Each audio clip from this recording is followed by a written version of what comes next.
Hey guys, I'm Angela and welcome back to Hobby Night. This week in the news, we learned the release date for Total War Warhammer 3. Games Workshop wants to hear from you about the future of 40k. And Gloomhaven's campaign is now available on PC. This and more in this week's Hobby News.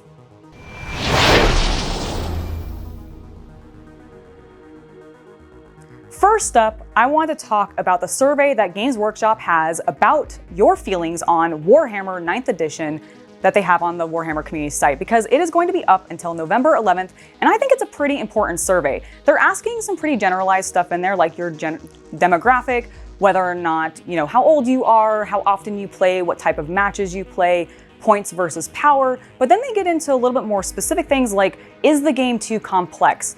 Are there too many stratagems? Do people like using the stratagems? There was actually a huge focus on that, which I think is kind of important because me personally, I don't actually end up using that many stratagems when I play. I either forget that I have them or honestly, it's really mostly that. I just forget that I have them and I don't always remember to use them. And part of that is because they end up being very specific sometimes or just more complex than I want to remember. And there's so many rules that you end up getting already with a lot of these units, especially the more specific ones. Like my Plague Marines even still have a bunch of rules, plus there's a ton of stratagems that can be used on them. And while that is very cool, I don't know how many people actually use them that regularly. And this survey is kind of asking that. And I think it's an interesting thing for them to be talking about, because when they do these surveys, they are genuinely looking for feedback. And I do feel like we get results from them, because you'll remember that the last big survey that they did is actually how we ended up getting the whole line of Plastic Sisters, because a lot of people voiced, hey, we want sisters, please give us a new sisters codex.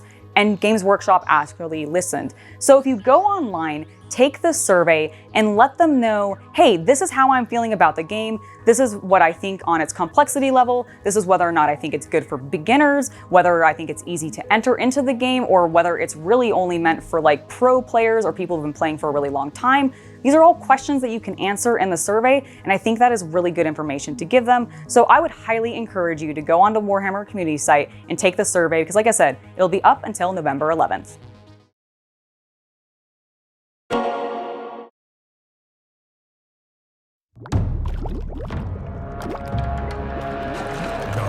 In our ears, but the more we race the sound of its tone. We'll thunder and feast on any man, any beast, doesn't matter, we'll snack on them all. The stragglers we did consume are dropped in our sacrifice too. They scream and they run, but that's part of the fun, as the ogres are coming to get ya! Jumping on knees, feeling our backs, we are struggling trees, tearing, chewing, we kill for the more, the power and wrath what we're going for. Clutching and fighting, we kill for the more, the power and wrath what we're doing it for. Total War Warhammer 3 actually has an official release date, and hopefully it won't get moved or pushed back or anything this time. It is going to be launching across multiple platforms, including Steam, but also on the Xbox Game Pass, which I find very cool, on February 17th, 2022. And I am super hyped for this because we just got to see the brand new trailer for the Oger Kingdoms. And I am actually very excited for the Oger Kingdoms. We're gonna talk about them a little bit more, but I wanna circle back to the Game Pass thing really quick. I really think it's neat that it's on Game Pass. If you are a subscriber, this means you're gonna get it for free on day one through that service, which Game Pass is actually really good. Just like, this is my opinion. I've gotten it very recently. I've been playing a lot of games on it. Chaos Cultists have been playing a lot of games on it. There's a lot of good games on there, as well as a long line of diverse games on there too. Like there's a lot of really cool indie looking titles, as well as a bunch of 40k stuff. The Total Wars are on there. Halo's on there, of course. It's pretty rad. I just think it's neat and it's a good way to be able to get Total War Warhammer 3. So now let's talk about the Oger Kingdoms, because this is the first trailer that I've seen that hasn't like completely just been a downer for me in regards to the factions. Because so far I've been whelmed by everybody that's come out. Kislev was cool at first, but then they just gave everybody bears and I kind of lost interest. The Cathay are interesting, but I just don't really find them that specifically Warhammer to me. Like they just don't quite fit. And the demons are demons. They haven't really done too much with them to make them super exciting. And they're not, I don't know, they haven't really thrilled me. But the ogres, they look fun. Like that trailer was exciting. They had personality and character. And I'm actually very interested in this mechanically because there was a really big focus on like them being in camps and at a feast. So I'm curious if mechanically they're going to have something to do with either encampments perhaps, or if they're going to take a page from Grom the Paunch in Warhammer, Total War Warhammer 2 and actually do something with cooking, because that would be really cool. I loved Grom in 2, and I want to see that like mechanic fleshed out more. So I'm really, really hoping that we get this with the Oger Kingdoms. And I'm excited that, I'm so excited actually for the ogres coming out, that this Friday I'm going to be painting up an ogre on the channel, because I actually have a couple from the Age of Sigmar set, Feast of Bones, that came out like a couple years ago. I haven't done anything with them. I'm like, now is the time. There's ogres in Total War Warhammer 3. We're gonna be painting an ogre. Hello, Imperial Citizen. This is your regular reminder to subscribe to the channel and hit the Emperor's bell for notifications. And if you're feeling particularly devout, you can join my Patreon where you'll get exclusive unboxings, behind the scenes content, and more. Now, let's go ahead and get back to the video.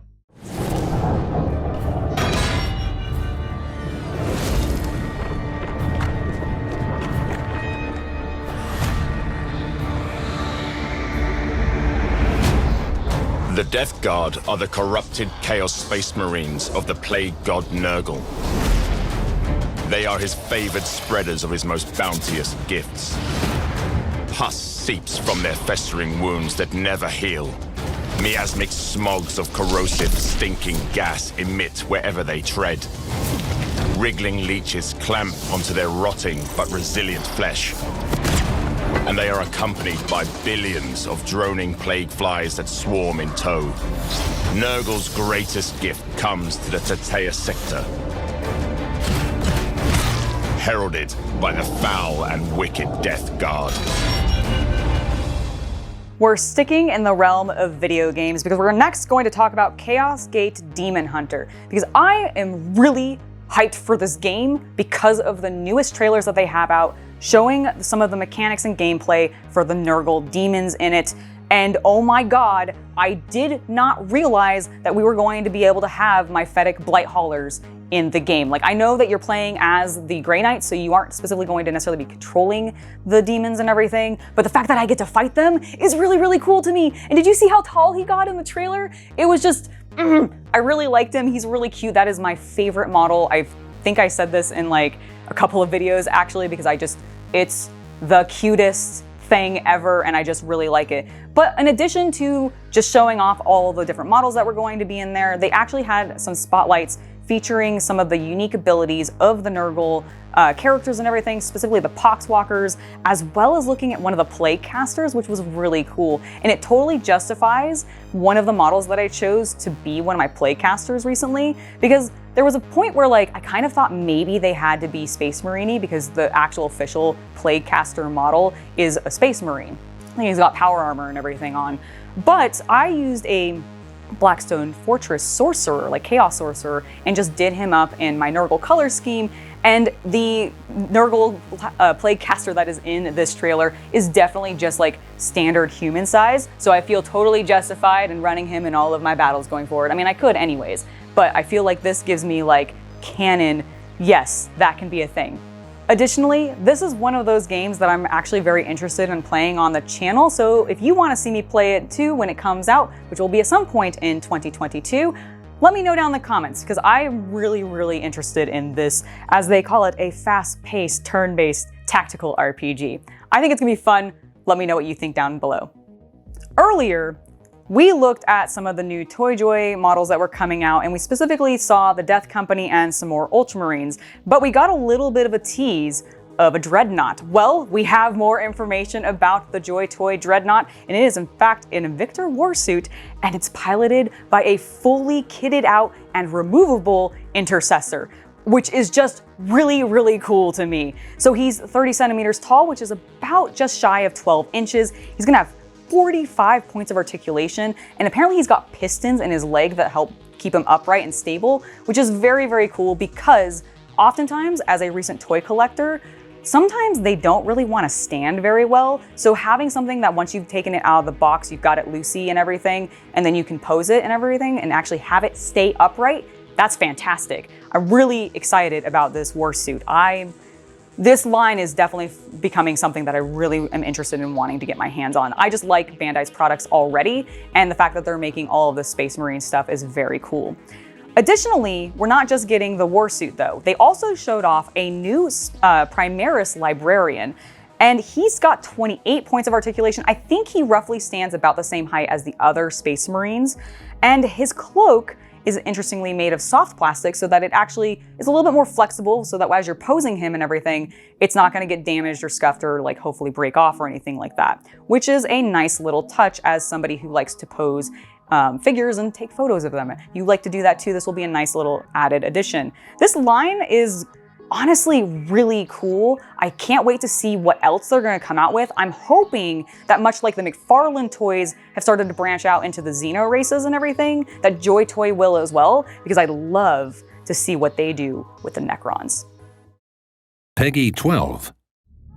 Well, adventurer, I've been told that you're looking for mercenary work.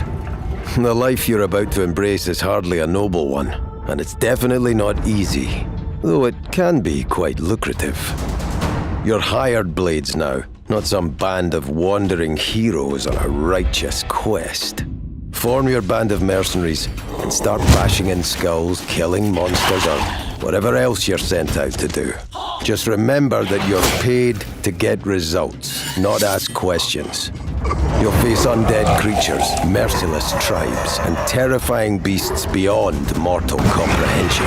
You'll have to fight dirty if you want to survive. The enemies you'll encounter don't believe in playing nice. With success comes opportunity, but not every opportunity is worth your while. Some employers will ask you to unearth mysterious artifacts, better left alone. Others will pay a high price for help taking control of the city. Of course, not everyone's cut out for that type of work these days. I suppose the city guards can always use a hand. Hardly the fastest path to prosperity, but if protecting the weak and defenseless is your friend... Well, to each his own. Now, you can always choose to turn your back on greed, but there's one simple fact that's never going to change. You're a mercenary, hired to kill. In one way or another. At the end of the day, everyone needs to eat. Last but not least, I want to spotlight the fact that Gloomhaven now has a digital version out on Steam for $34.99, which is the lowest you'll probably be able to get that game, especially if you're looking to get the tabletop version, because I've never seen it that low. But it's a great game. I've played Jaws of the Lion. I have not actually played base game Gloomhaven. I will caveat and say that I've not actually played it, but I played tons of Jaws of the Lion, which is a standalone version that sort of introduces you to the game and basically teaches you the mechanics in a much more like user-friendly sort of way. And I really, really like it. I'm very interested in playing this digital version of the more actual expansive game. Basically, you're playing as mercenaries in this dungeon crawler adventure, and that is like you're just going through, you're collecting things, you're doing jobs and everything, but they really focus on the fact that you're mercenaries rather than heroic adventurers. And that's one of the things I really enjoy about Gloomhaven versus, say, the more traditional RPGs like something like D&D or even Pathfinder, which makes you a little bit more of the true hero. And in this, you're just, you're doing it for like why you want to do it and you want to get paid, man. You just want to get paid. So if you've been wanting to try the game out but haven't really wanted to either commit to the cost of base Gloomhaven, to getting the actual tabletop version, or you don't have the space for base Gloomhaven, because let's face it, it actually takes up quite a large table space when you're playing it, even if you're doing some of the smaller scenarios and everything. Even Jaws of the Lion takes up a fair area of space. So if you don't have the space for it, then I would highly recommend checking out the Gloomhaven out now on Steam.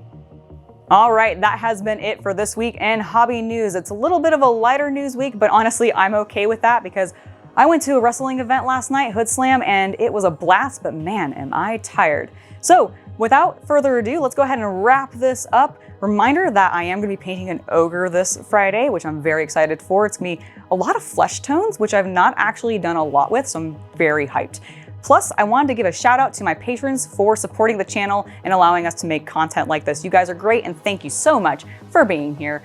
Now, I've been Angela, you've been watching Hobby Night, and I'll see you guys next week for some more painting tutorials and, of course, some more hobby news. Bye!